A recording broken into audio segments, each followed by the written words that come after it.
In 1993, the Indian Parliament did something that, well, it quietly terrified political elites across the entire country. Oh, absolutely. I mean, it was a massive shock to the system. Right.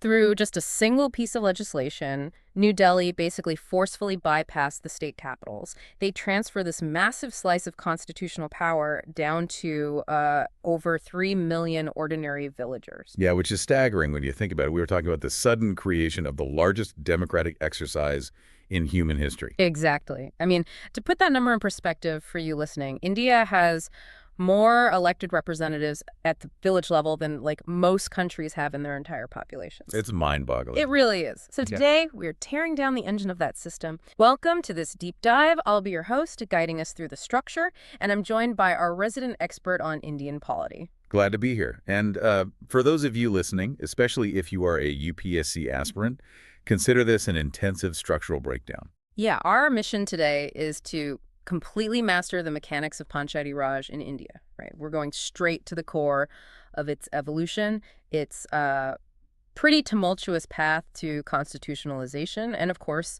the ground level reality. Right, because we aren't just going to sit here and memorize a list of articles or historical committees. That's not how you clear the exam. No, definitely not. The goal for you is to understand the actual machinery. Like, how does a national policy forged in the, air-conditioned corridors of New Delhi translate into a paved road or a water pump in a remote hamlet in Odisha? That is the perfect way to frame it. So to understand that machinery, we have to define the fundamental concept first. Sure. The overarching term is Panchayati Raj, which broadly means the system of rural local self-government. But there's a technical phrase here that forms the core of this entire framework. Oh, yes. The golden keyword for your UPSC mains. Exactly. That phrase is democratic decentralization. And I really want to isolate that phrase for a second. I mean, democracy is a concept we're all familiar with, right? You cast a vote for a member of parliament once every 5 years. Right, but decentralization is the radical modifier there. Why is it so radical? Well, it fundamentally alters the traditional top-down flow of power. You have to look at the overarching architecture of the division of powers between the union government and the state governments. Okay, let's look at the Constitution. Right. If you open the 7th schedule of the Indian Constitution and you look at the state list, entry number 5 explicitly places local government under the exclusive legislative domain of the states. Wait, okay, so that presents a really fascinating structural puzzle for us. It does. If local government is entirely up to the discretion of individual state legislatures, how on earth did India end up with a unified national constitutional framework governing village councils? That is the million-dollar question. And to find the origin of that, you always have to trace it back to the foundational blueprint of the Republic. You're talking about the directive principles of state policy. Exactly. Specifically, Article 40 is the philosophical anchor for everything we're going to discuss today. So what does Article 40 actually say? Well, it mandates that the state shall take steps to organize village panchayats and endow them with such powers and authority as may be necessary to enable them to function as units of self-government. Okay, but there is a massive historical caveat to Article 40, right? Huge caveat. Because it's a directive principle, it's basically just that, a directive. It's a constitutional suggestion. Yeah, a goal for the future. Exactly. It's not legally enforceable in a court of law. I actually really like to frame Article 40 as, like, the architectural sketch of a house. Oh, that's a good analogy. Right. The drafters drew this beautiful picture of what grassroots democracy could look like. But, you can't live inside a sketch. You certainly cannot. It doesn't put a roof over your head. It took 40 years of political struggle, which finally culminated in the 73rd Constitutional Amendment, to provide the actual bricks and mortar. And that transition, going from an unenforced directive to a mandatory, rigid constitutional structure that represents the shift from representative democracy to participatory democracy. Can you break down the difference between those two for the listener? Sure. So representative democracy relies on you delegating your voice. You vote for an official who goes far away to a capital city, right? But participatory democracy means you, the local citizen, are physically sitting in a village assembly. You are personally debating the allocation of funds for your own neighborhood. It's direct action. Now, before we move into the actual mechanics of how this evolved, I think we need a quick parameter check for everyone listening. Good idea. Because the cultural concept of a panchayat, literally an assembly of 5 elders resolving local disputes, that's ancient. Oh, very ancient. You can trace local village governance back through medieval and ancient Indian history. Right. But for the strict purpose of our deep dive today, and for modern administrative understanding, we are focusing squarely on the post-independence evolution. Yeah, because the modern Panchayati Raj system isn't just some organic continuation of ancient traditions. No, it was engineered. It was systematically tested, broken, and rebuilt through, like, decades of trial and error. And intense committee evaluations. Which brings up an obvious question when you look at the timeline. Why did the government require an endless parade of committees from the 1950s all the way to the 1980s? Right. Why not just pass a law immediately? Well, it was due to the sheer scale of the failure of their initial attempts at rural governance. They had to constantly diagnose why these top-down policies were failing to penetrate rural India. Which brings us nicely to part one, the evolution of Panchayati Raj. Let's look at the first major attempt to solve this puzzle. The year is 1957. Right, the Balwant Mehta Committee. Exactly. But to understand Mehta's recommendations, we have to look at the mess he was asked to fix. Yes. Earlier in the decade, the government had launched two massive programs, the Community Development Program in 1952 and the National Extension Service in 1953. And what was the underlying philosophy of those programs? Basically, holistic rural upliftment, but entirely directed by government officials. The state provided the funds, they provided the technical expertise, and the bureaucrats decided what the villages needed. Which sounds great on paper, but by 1957, the data was pretty grim. It was a disaster. Okay. The program was suffering from severe bureaucratic paralysis and, crucially, a complete lack of public participation. I mean, imagine a scenario where, like, a central planner in an office decides a village needs a specific type of deep bore well to increase agricultural output, right? Right, they just look at a spreadsheet. Exactly. Yeah. So the bureaucrat allocates the funds, hires a contractor, and builds the well. But the villagers actually needed a localized network of shallow irrigation channels tailored to their specific crop cycles. Because they actually know their own land. Right, so the well gets built, the budget is exhausted, but the agricultural output doesn't change at all because the locals were never consulted. And Balwant Mehta looked at thousands of similar systemic disconnects like that and basically dropped the hammer. What did he conclude? He formally concluded that you absolutely cannot develop rural India through an administrative pipeline from New Delhi. He argued that development must be handed over to the people it actually affects. And that right there is where he formally laid out the scheme of democratic decentralization. Yes, but he didn't just offer philosophy. He provided a highly specific three-tier structural blueprint. And that blueprint became the foundation for everything that followed. Okay, let's pull apart the mechanics of Mehta's 3 tiers, because understanding the flow of power between them is super important for anyone taking notes. Okay, so at the foundational level, you have the Gram Panchayat. That operates at the village level. And the defining characteristic there is direct democracy, right? Correct. The representatives are directly elected by the villagers themselves. Okay, then you move up one administrative step to the block level. Right, which encompasses a cluster of villages. Here, Mehta placed the Panchayat Samiti. And from what I understand, the Panchayat Samiti was designed to be the absolute powerhouse of this framework. It really was. Mehta envisioned the Samiti as the primary executive body.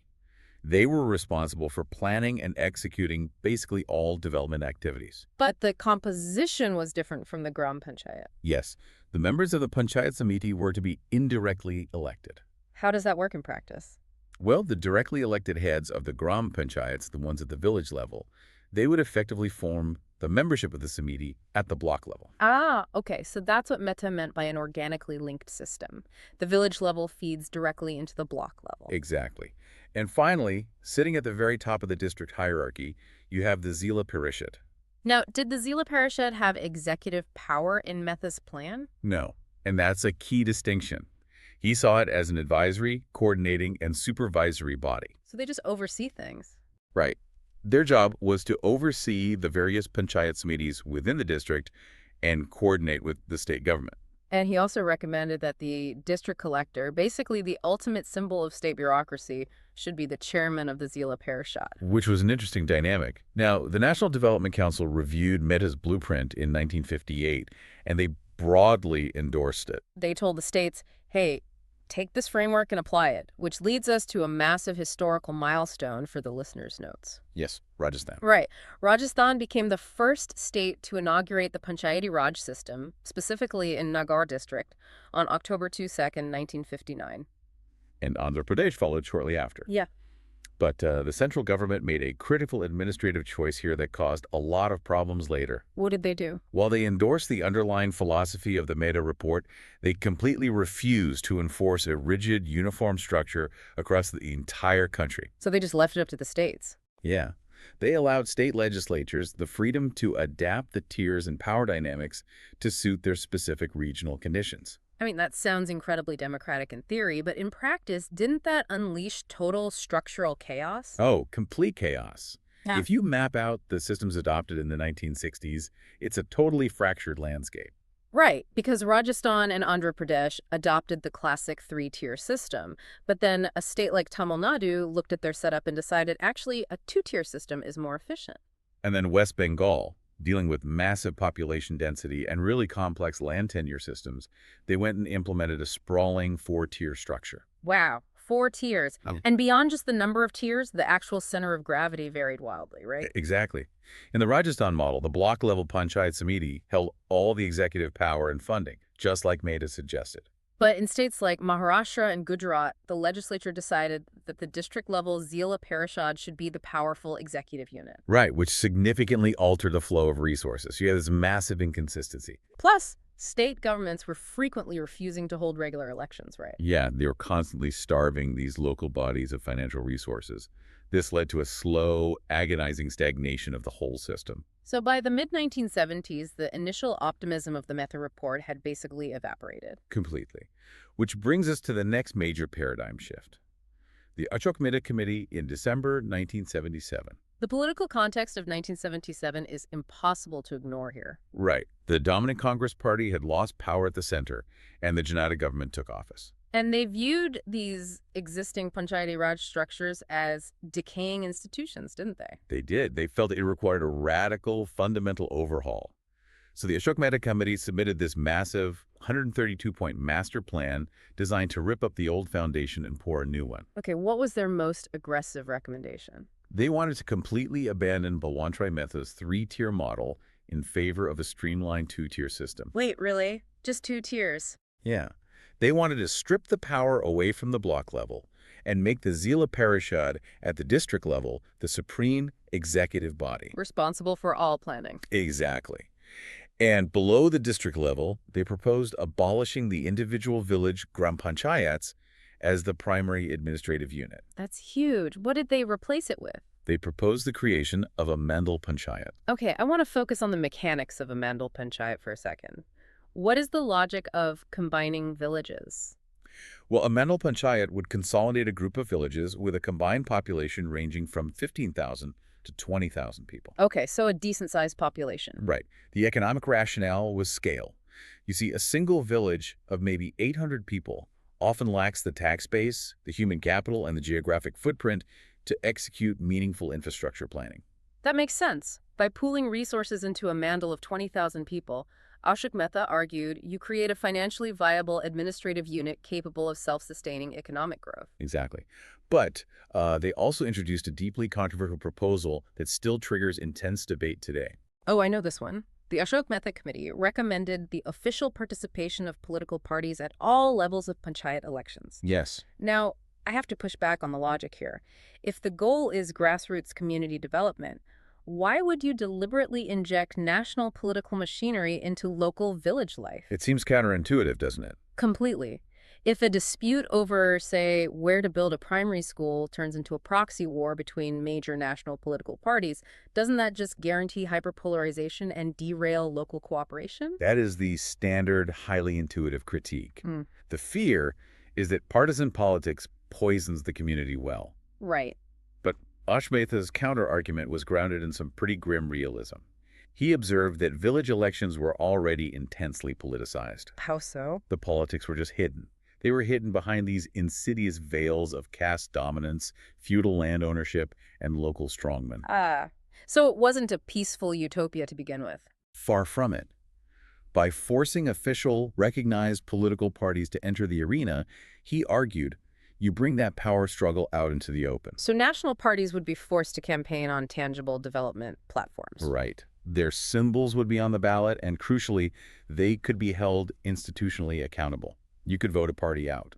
It was basically a strategy to replace localized, unaccountable feudal power with organized, accountable political structures. Exactly. It was a fascinating theoretical gamble, curing the disease of hidden caste politics with the medicine of overt partisan politics. Wow.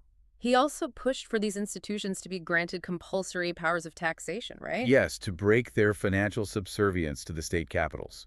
And he was among the first to demand explicit constitutional recognition for local bodies. But the tragedy of the Ashok Mehta report is that it was purely circumstantial. Yeah, the Janata government collapsed before any of those sweeping central reforms could be enacted. Although the intellectual framework survived, didn't it? It did. State governments in Karnataka, West Bengal, and Andhra Pradesh independently adopted several of Mehta's principles in the 1980s. Okay, so let's move into the 1980s. The committees that followed shifted their focus from designing structural tiers to diagnosing the behavioral rot within the system. Yes, specifically the GVK Rao Committee in 1985, appointed by the Planning Commission. And there is a key word phrase they coined that is absolutely vital for anyone analyzing administrative failures for the UPSC. The phrase is grass without roots. Grass without roots. What exactly does that encapsulate? It perfectly encapsulates the phenomenon of bureaucratization.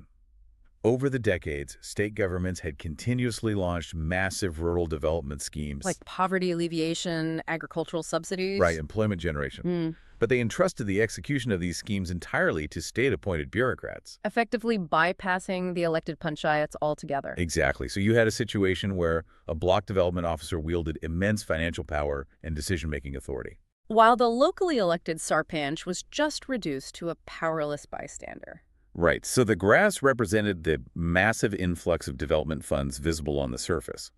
But the lack of roots meant the local population had absolutely no democratic control over how those funds were applied. So how did GVK Rao propose to fix this? They recognized that development administration had entirely cannibalized democratic local institutions. To counter this, they recommended stripping development powers from those isolated bureaucratic offices and placing them firmly under the control of the Zila Parishad. They even suggested creating a powerful district development commissioner, right? Yes, to act as the chief executive officer of the Zila Parishad. That would force the bureaucracy to work for the elected body, not parallel to it. They also spotlighted a really glaring weapon that states use to suppress local democracy, the refusal to hold elections. Oh, yeah. GVK Rao found that in nearly a dozen states, panchayat elections were severely overdue, sometimes delayed for over a decade. A decade? That's insane. And that realization triggered the final thematic shift in our historical timeline. Exactly. When you look at the LM Singhvi Committee in 1986, the Thungon Committee in 1988, and the Gadgil Committee in 1988, a unified consensus finally emerges. They realized that just tinkering with statutory designs was utterly futile. Because state politicians possessed an inherent conflict of interest. They simply did not want to surrender power to local rivals. So the only way to protect Panchayati Raj was to deploy the ultimate legal weapon, constitutional status. Precisely. LN Singhvi explicitly demanded that Panchayati Raj institutions be constitutionally recognized, protected, and preserved. He wanted to rip the discretion away from the state capitals. And then the Gadgil Committee took Singhvi's philosophy and practically drafted the legislative blueprint, right? They did. They demanded constitutional status, a mandatory three-tier system, a non-negotiable 5-year tenure, direct elections, and crucial reservations for marginalized communities and women. They also foresaw the need for independent institutional referees. Yes, recommending a state finance commission to handle money and a state election commission to handle the ballots. Okay, so if the Gadgil Committee provided the perfect architectural blueprints in 1988, we arrive at a massive political question. Right. Why did it take an agonizing 5 years, multiple collapsed governments, and intense political warfare for those blueprints to become the law of the land? Well, that brings us to part 2, the tumultuous path to constitutionalization. It really was a brutal collision between grassroots empowerment and Indian federalism. Yes. When the Rajiv Gandhi government introduced the 64th Constitutional Amendment Bill in 1989, It easily passed the Lok Sabha. But when it reached the Rajya Sabha, the Council of States, it hit a solid wall of opposition and was completely derailed. To understand that hostility, you really have to adopt the mindset of a regional chief minister at the time. Okay, let's role play that. Let's say I am the chief minister of a powerful state. The Constitution grants me exclusive authority over local government, public health, state infrastructure. Suddenly, the central government in New Delhi attempts to pass an amendment that bypasses my office entirely. It dictates the exact structural tiers of my village councils.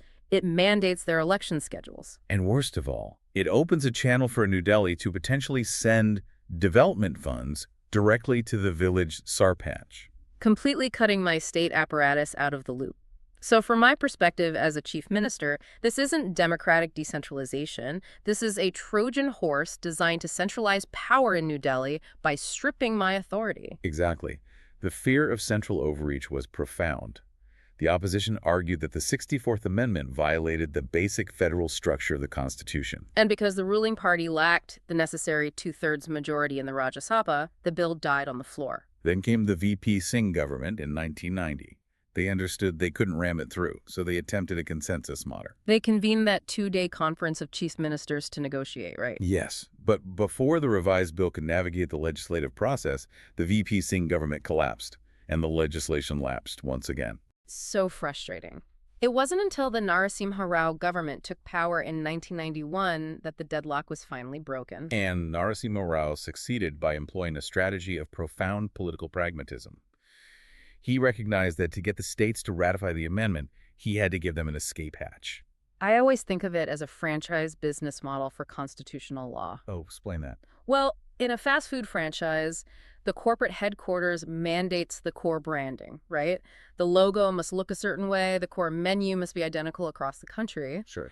But the local franchise owner has the freedom to manage the localized operating budget, hire their own staff, run local promotions. I see where you're going with this. Right. Narasimha Rao applied this logic to the new constitutional amendment bill. He mandated the non-negotiable democratic structures, regular elections, 3 tiers, reservations. But he intentionally left the actual transfer of functional power and financial authority to the discretion of the state legislatures. Brilliant. By removing the most heavily prescriptive centralizing clauses from the earlier drafts, he completely assuaged the fears of the state politicians. They felt they still retained ultimate control over the flow of power. And the compromise worked. The legislation navigated both houses of parliament, received the ratification of the required number of state legislatures, and got the president's assent. Which brings us to the most critical date in the modern history of rural governance, April 24th, 1993. That is the date the 73rd Constitutional Amendment Act officially came into force. It's the moment the architectural sketch of Article 40 finally became the law of the land. Exactly. Let us move to Part 3 and decode the precise mechanics of the 73rd Amendment Act. So the amendment completely rewired the Indian Constitution by inserting a new Part 9 titled the Panchayats, which contains Articles 243 to 243-0. And at the absolute bedrock of this new constitutional architecture sits the Gram Sabha. Now, we throw the term Gram Sabha around in casual conversation to mean like any gathering of villagers discussing a problem. Right, but the 73rd Amendment transformed it into a rigid legal entity with very specific boundaries. What is the exact legal definition? The Gram Sabha is not merely the population of a village. It is exclusively a body consisting of persons registered in the electoral rolls of a village comprised within the area of the Panchayat. I really want to make sure that distinction lands for the listener. If you are, say, an 18-year-old resident living in the village, but you have not formally registered your name on the electoral roll.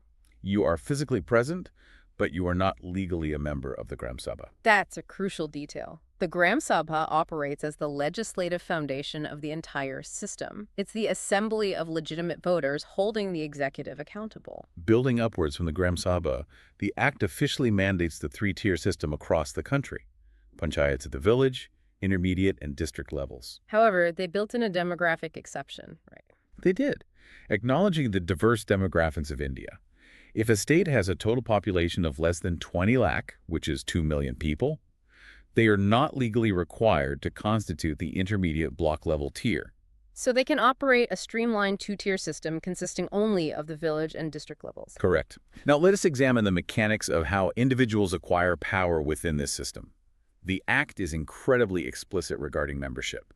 It mandates that all members of panchayats at the village, intermediate, and district levels shall be elected directly by the people. There is no backdoor entry for members. But the nuance, and a frequent area of confusion for students, lies in how the leadership, the chairpersons, are selected. Yes. For the intermediate Panchayat Samiti and the district level Zila Parishad, the chairperson must be elected indirectly. So the citizens directly elect the members, and then those members convene and vote amongst themselves to elevate one of their own to the chairperson's seat. Exactly. And the logic behind indirect elections for the upper tiers is political balancing. How so? Think about it. If the chairman of a Zila Parishad, a position governing an entire district, was directly elected by millions of voters, they would possess a massive democratic mandate. Oh, I see. That could easily rival or threaten the authority of the local member of the Legislative Assembly, the MLA, or the MP. Right. Indirect elections ensure the Zila Parishad chairman remains an administrative leader rather than becoming this untouchable political behemoth. What about the village level, though? How is the sarpanch elected? The Act intentionally leaves the election method of the village-level chairperson entirely to the discretion of the state legislature. So it varies. Yeah. Some states mandate direct elections where the entire village votes for the sarpanch. Other states mandate indirect elections where the elected ward members choose the sarpanch. Okay. We must now examine what I consider the most structurally disruptive and socially transformative element of the entire 73rd Amendment. The reservation policy. Yes. This mandate forced a massive reallocation of political power in rural spaces that had been dominated by specific social groups for centuries. It was revolutionary. The Act mandates the reservation of seats for scheduled castes, SCs, and scheduled tribes in every single panchayat across all three tiers. And this reservation is not an arbitrary number, is it?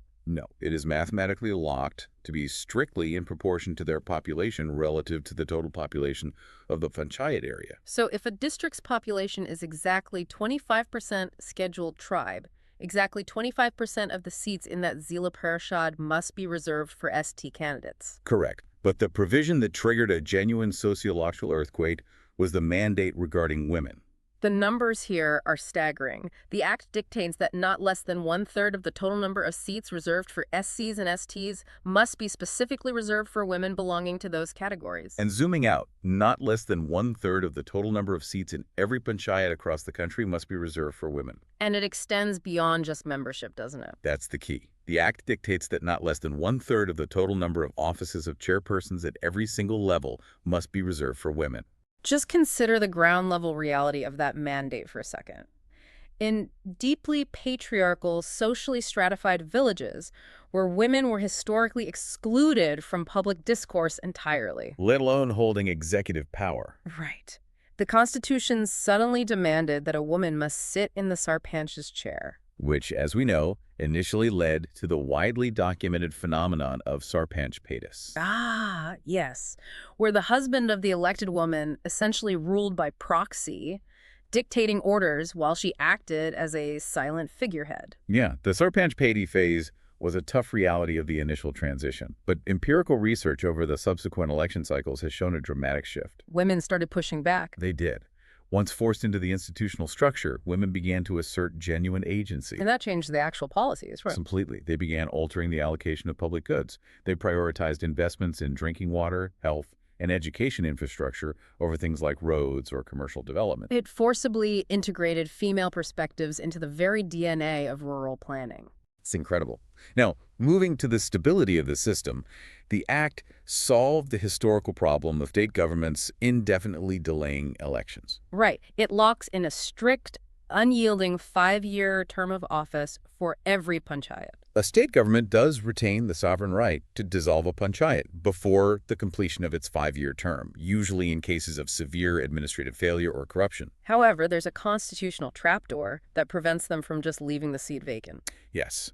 If dissolved, Fresh elections must be entirely completed before the expiry of a period of 6 months from the date of dissolution. And here we find a highly specific, intricate mechanism that frequently trips up students analyzing the law. Let's do a scenario. Okay, suppose a Gram Panchayat is elected for a standard 5-year term. Exactly 2 years into their mandate, the state government rightfully dissolves the body due to a massive financial scandal. Okay. Elections are held within the required 6-month window, and a brand new set of representatives is elected. How long does this new Panchayat get to serve?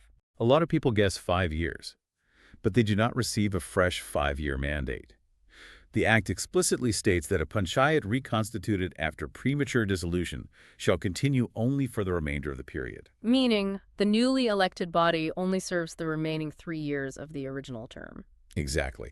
The mechanism is designed to maintain the synchronized electoral cycle across the entire state. Oh, that makes sense. And more importantly, it strips away any political incentive for a state government to arbitrarily dissolve local bodies merely to reset the electoral clock at a politically advantageous moment. It forces relentless electoral discipline. And to manage this massive, synchronized democratic exercise, the Act mandated the creation of the State Election Commission, the SEC. Now, this is not a department within the state government. It is an independent constitutional body. Vested with the absolute authority of superintendence, direction, and control over the preparation of electoral rolls and the conduct of all panchayat elections. And to ensure the state election commissioner can operate without fear of political retaliation, the Constitution grants them extraordinary security of tenure. Right. While they are appointed by the governor, they cannot be fired at the governor's pleasure. They can only be removed from office in the exact same manner and on the exact same complex legal grounds as a judge of a state high court. You cannot fire the referee simply because you are losing the game. Exactly. Now, the final major structural pillar of the amendment deals with money. To prevent states from starving the panchayats financially, the Act mandates the establishment of a State Finance Commission, or SFC. The governor must constitute an SFC every 5 years. Its fundamental purpose is to force transparency onto the financial relationship between the state capital and the villages. So for anyone unfamiliar with state finances, imagine the consolidated fund of the state as the government's primary checking account. Every major tax rupee collected by the state sits in this account. Historically, state politicians treated this fund as completely discretionary, handing out grants to local bodies based on political patronage. Basically, rewarding their friends. The SFC dismantles that patronage system. It is legally required to review the financial position of the panchayats and make binding recommendations on the principles that should govern the distribution of taxes. It outlines exactly what taxes the panchayats are permitted to assign and collect themselves, right? Yes, and it formalizes the structure of grants and aid flowing from the consolidated fund.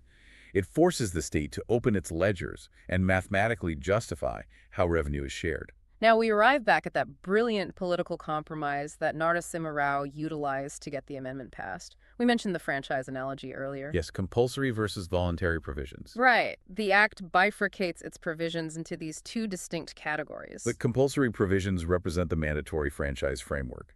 Every single state must implement them to remain constitutionally compliant. This includes the establishment of the Gram Sabha, the 3-tier structure, direct elections, the reservation policies for SCs, STs, and women. The strict 5-year tenure, the SEC, and the SFC.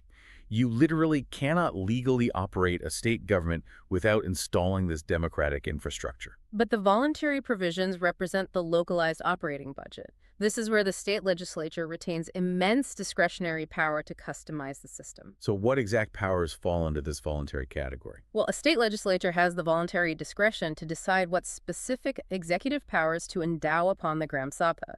They decide the method of electing the village sarpanch. They decide whether to grant voting representation to local MTs and MLAs within the Panchayat Samiti or Zilla Parishad. They decide whether to provide reservations for backward classes. And most critically, the state legislature has the voluntary discretion to decide whether to grant actual financial power to the panchayats to levy their own taxes. And the discretion to decide exactly how much power to devolve regarding the 29 functional subjects listed in the Constitution. Right.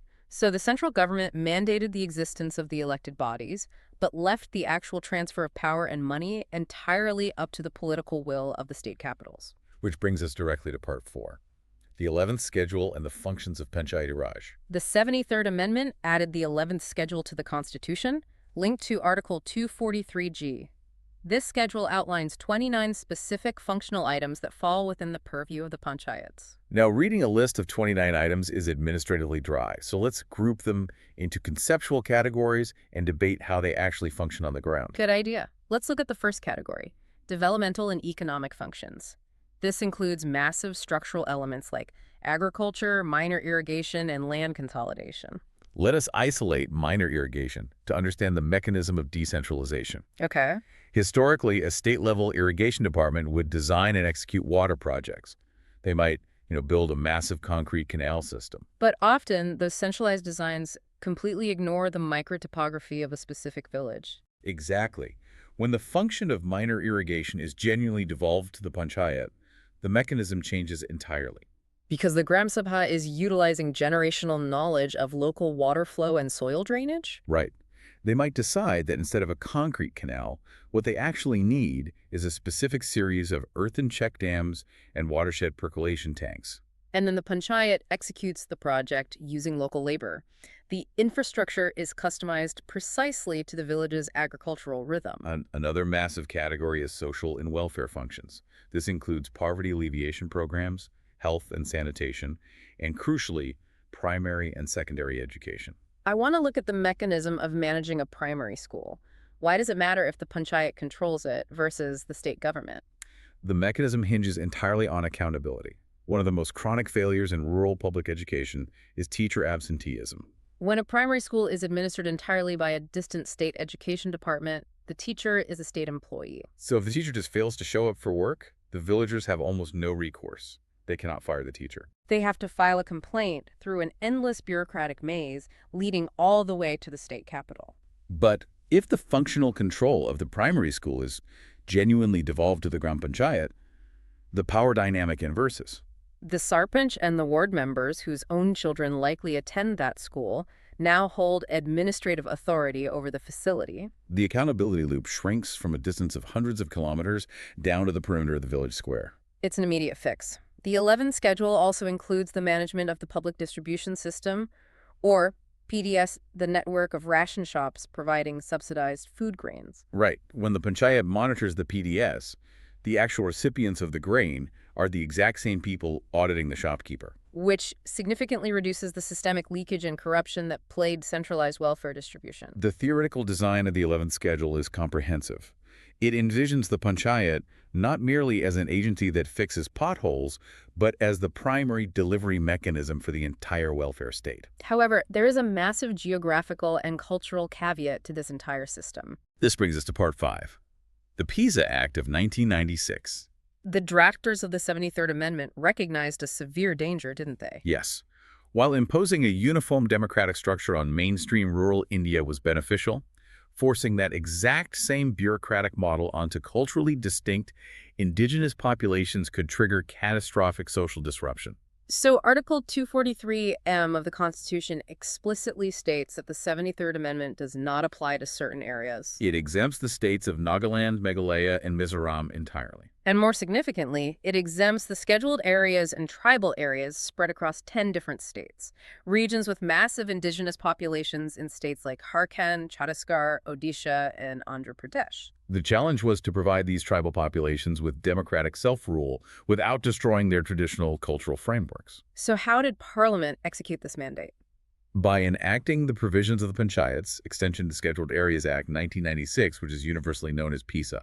To understand the power of PISA, you really have to look at the tension between national economic development and indigenous rights. PISA attempts to resolve this tension by taking the Gram Sabha and elevating it to a position of near absolute supremacy within its jurisdiction. Right. The Gram Sabha under PISA is not just an administrative body. It is recognized as the legal guardian of the community's cultural identity, their customary mode of dispute resolution, and most critically, their community resources. Let us examine the specific mechanisms of power granted by PISA, starting with land acquisition.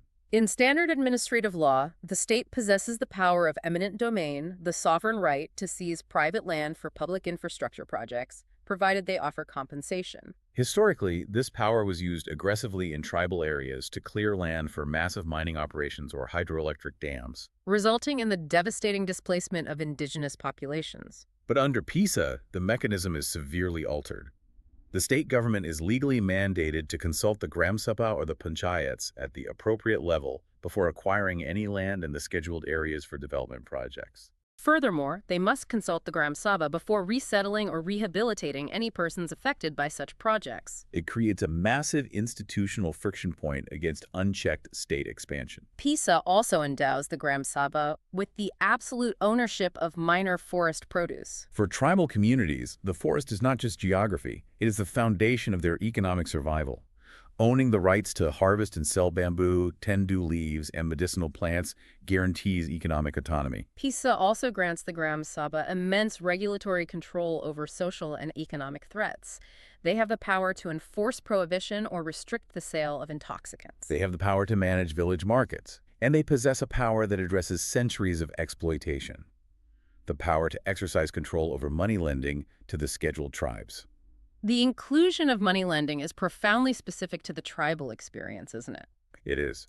Historically, outside moneylenders would trap indigenous individuals in predatory debt cycles, using the insurmountable debt to ultimately seize the individual's land, a process known as land alienation. By granting the Gram Sabha the statutory power to regulate money lending and the power to take action to restore unlawfully alienated land, PISA directly attacks the mechanisms of economic subjugation. PISA is a brilliant legislative attempt to fuse constitutional democracy with traditional resource management. However, whether we are talking about PISA in tribal areas or the standard 73rd Amendment in mainstream states, we eventually have to step away from the theoretical architecture and look at the brutal ground reality. Which brings us to Part 6, Finances and Challenges. If you read the constitutional text, the system appears utopian.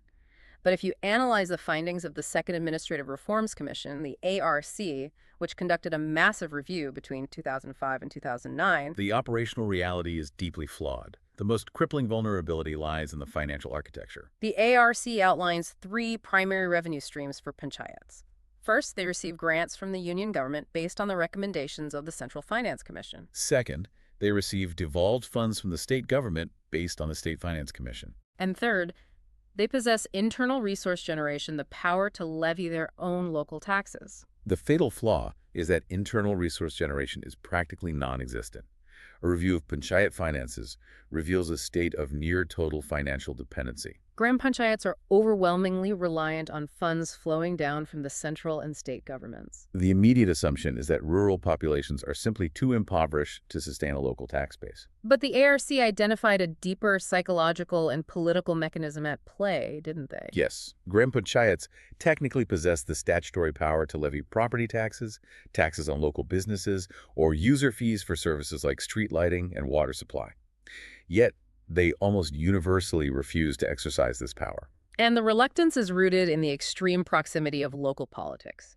It is politically very easy for a sarpanch to stand on a stage and demand more money from a faceless state government in a distant capital. But it is politically terrifying for that same sarpanch to walk next door, knock on their neighbor's door, and demand a property tax payment. The social friction of taxing a close-knit community is so high that local leaders abdicate their fiscal responsibility and choose dependency instead. But that dependency destroys the accountability loop. Exactly. If a village pools their own tax money to build a community hall, every single citizen is going to aggressively audit the construction. They will inspect the bricks, they will monitor the contractor, because it is their direct capital on the line. Right. But if 1,000,000 rupees simply drops from the sky via a central government grant, the community feels far less ownership. If the contractor does a poor job and the roof leaks, the outrage is muted because it feels like government money rather than our money. Beyond internal revenue, the entire mechanism of power transfer from the state to the local level is severely bottlenecked. When analyzing why panchayats fail to perform effectively, you have to look at the concept of the 3 Fs. The 3 Fs: funds, functions, and functionaries. The 3 Fs are the holy trinity of administrative devolution. It is an interlocking mechanism. Let's return to the primary school example. The state government might proudly announce that they have transferred the function of primary education to the Gram Panchayat. But if the state government refuses to transfer the funds necessary to maintain the building, And if the state retains total control over the functionaries, meaning only the state education board can hire, fire, or transfer the teachers. then the panchayat possesses nothing but the illusion of power. The failure to devolve the three Fs simultaneously leaves the elected representatives paralyzed. And this paralysis is compounded by the suffocating grip of excessive bureaucratic control. Despite being constitutionally recognized local governments, Gram Panchayats are frequently treated as subordinate agencies by the state bureaucracy. I often visualize this dynamic through a corporate analogy. Go for it. Imagine a company goes through a massive reorganization and successfully elects a highly capable, visionary CEO. But the corporate bylaws dictate that every time the CEO wants to purchase a box of staplers, they have to walk across the street, enter a different building, and beg a mid-level accounting manager for written permission. That's agonizing. The CEO's role is completely distorted from an executive leader into a glorified petitioner. That is exactly what happens when a sarkanch has to spend days traveling to block development offices, waiting in corridors to secure technical approvals from junior engineers just to utilize funds already allocated to their village. The bureaucracy uses technical oversight as a weapon to maintain dominance over the elected representatives. And when funds are finally released, they often come with suffocating restrictions. We have to discuss the mechanism of tied funds. When the union or state government releases a grant, it is frequently heavily scheme-specific. The money is tied to a rigid set of instructions dictating exactly how it must be spent. The grant might stipulate that the funds can only be used to construct a specific type of concrete sanitation facility. But what if the Gram Sabha convenes and determines that their current sanitation facilities are perfectly adequate, but their local irrigation canal has collapsed and threatens the entire harvest? Under a tied fund regime, they possess zero flexibility. They cannot redirect the capital. So they are forced to execute an unsuitable, redundant project simply to satisfy the grant requirements, Leading to massive inefficiencies and deeply alienating the local population from the planning process. The final maneuver state governments use to undermine panchayats is the creation of parallel bodies. If the 11th schedule dictates that rural sanitation is the domain of the panchayat, you would assume the state would funnel all sanitation resources through them. Instead, state governments routinely create separate parallel agencies like a state rural sanitation mission staffed entirely by state bureaucrats. They bypass the elected Panchayati Raj institutions entirely, funneling massive budgets directly into these parallel missions. The justification is usually speedy implementation, but the actual mechanism is turf protection. It allows the state to execute projects within the villages while completely circumventing the constitutional authority of the local elected representatives. Combine all these systemic blockades with the physical reality on the ground. A massive lack of basic infrastructure.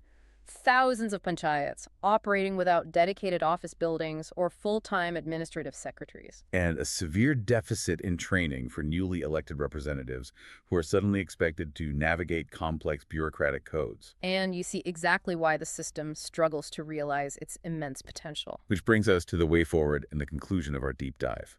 Despite the formidable challenges, strengthening the Panchayati Raj system is non-negotiable for the long-term stability of the Indian democratic project. The mechanisms of reform are clear. We require a massive, continuous investment in capacity building to train these millions of representatives. We must fundamentally restructure the financial architecture, shifting heavily away from tied grants toward untied discretionary funds that allow villages to execute localized planning. State legislatures must be preferred to genuinely and simultaneously devolve the 3F's funds, functions, and functionaries. But ultimately, the ultimate fail-safe for this entire system relies on the citizens themselves.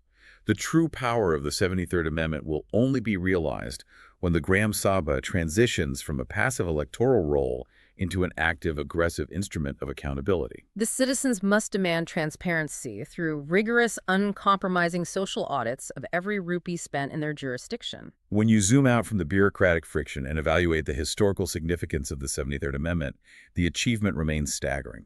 India legally shattered a centuries-old centralized power dynamic. It forced the physical decentralization of political power into the hands of millions. It systematically mandated the political empowerment of women, scheduled castes, and scheduled tribes in rural spaces where their exclusion had previously been treated as an immutable law of nature. It created the structural framework to transform passive subjects of state administration into active, participating citizens managing their own destinies.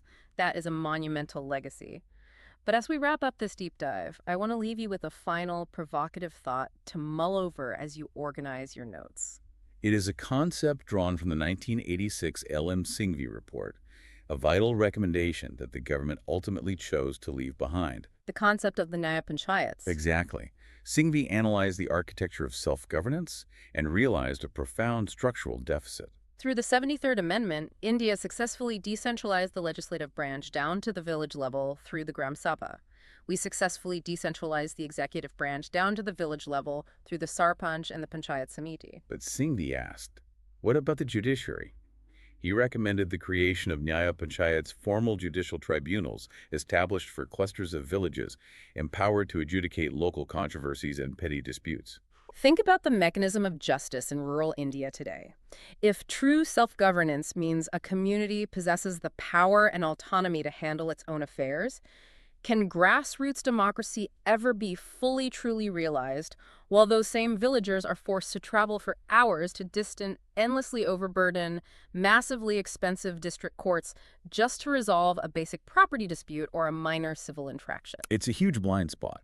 We constitutionally decentralized the power to build the village road, but we completely failed to decentralize the power to legally settle the dispute over who owns the land sitting directly underneath that road.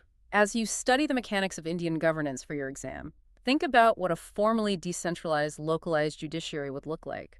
Is the absence of the Nyaya Panchayat the final missing piece of the democratic puzzle? It is a critical perspective on the limits of our current decentralization. Something for you to dissect and debate on your own. Keep questioning the